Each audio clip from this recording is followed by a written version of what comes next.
Welcome back to American Beef Ranch. Today we're working on fixing the most wasteful part of our operation.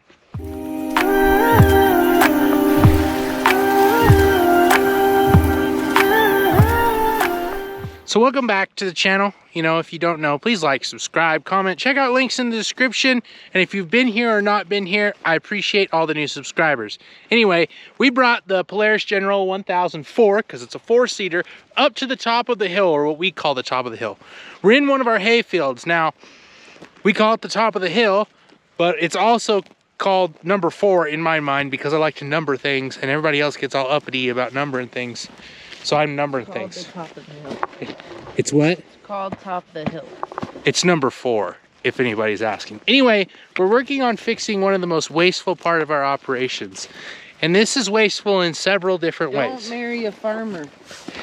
What? What? Did you just say? I said don't marry a farmer. She says don't marry a farmer. If there's, you know, like 20% of you that watch this that are ladies, don't marry a farmer. Anyway, you'll be picking rock. You'll be picking rock. So basically we're up here and we're picking rocks, and you can see we've been putting them in little piles kind of all over the place. And the reason we're doing that is because this is a hay field, and so we cut, rake, and bale it.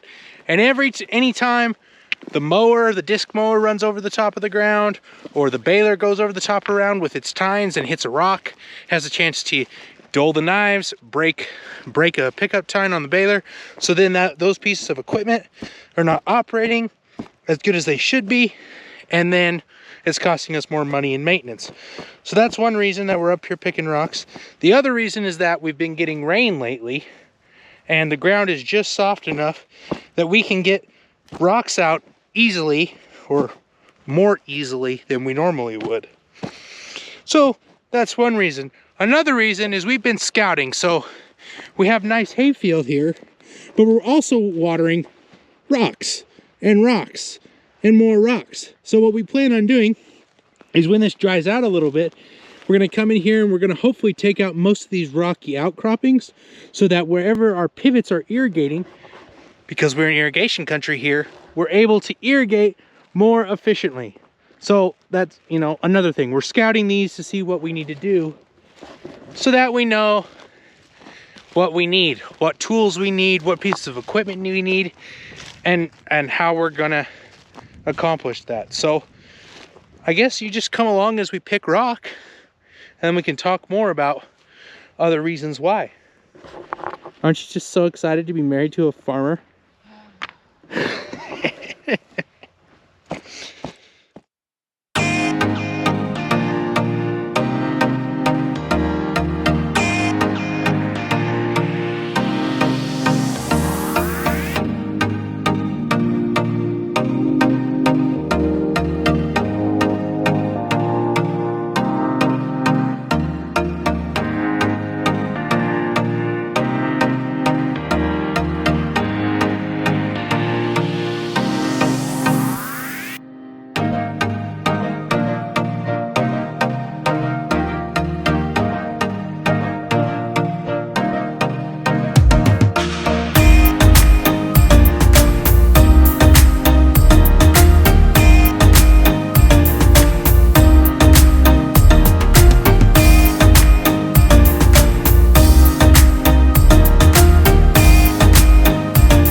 Like that, in like 15 or 20 minutes, we've got 1, 2, 3, 4, 5, 6, 7 new piles of rocks.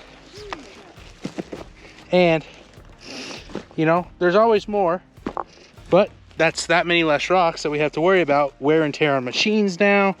That's that much more room that crops can grow. So we're making improvements, and that's important. The next important part is the rocky outcroppings, or the parts of the ground that we water, but they're not in crop because of, well, rocks. And there's a couple reasons why those are important to go ahead and clean up. Number one, it's more ground that you can crop, obviously. Obviously, if you have more acres that you can crop, you can make more money. But number two, something, especially when you're making hay out of it, is that every time you're inside the field and you have to go around a rocky outcropping, that adds more headlands. And those headlands equal more time. This field up on top of this hill is only about 12 acres. But it takes me twice as long to cut and rake and bale this field than it does to my other 12-acre field. And that is just because of the headlands. Twice as long, twice as much fuel, twice as much wear and tear on equipment. So it's important to go ahead and get those rocky outcroppings out. And that's what we're gonna work on next. So let's walk over and look at one of these outcroppings and see what we need to do to get it taken out. Okay, so here we are at one of the rocky outcroppings.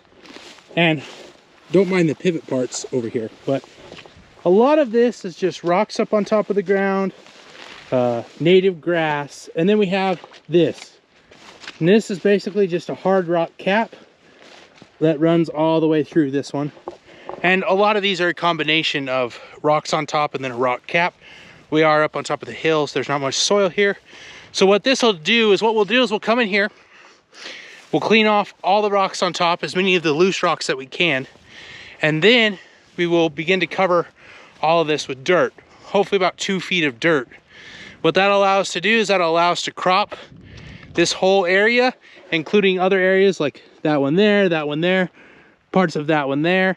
And then all these little areas are just mostly rocks on top that we have to get out. So that will save us a lot of time and a lot of money. I mean, a lot of money. If I can cut my time up here down to what it takes me to do the other fields, it gives me more time to move on to more acres. And it also saves me fuel, saves me wear and tear on equipment, and just saves my life. I mean, my time's valuable. My time's very valuable, and she's videoing too. So, I'm videoing how much of a Madonna my husband is. I'm not a Madonna. I'm not always on that thing. Anyway, guys, take a look at your land, take a look at your operation, and find the things that are easy to knock out and that would most benefit your farm. And I think getting this field whipped into shape is definitely one of them.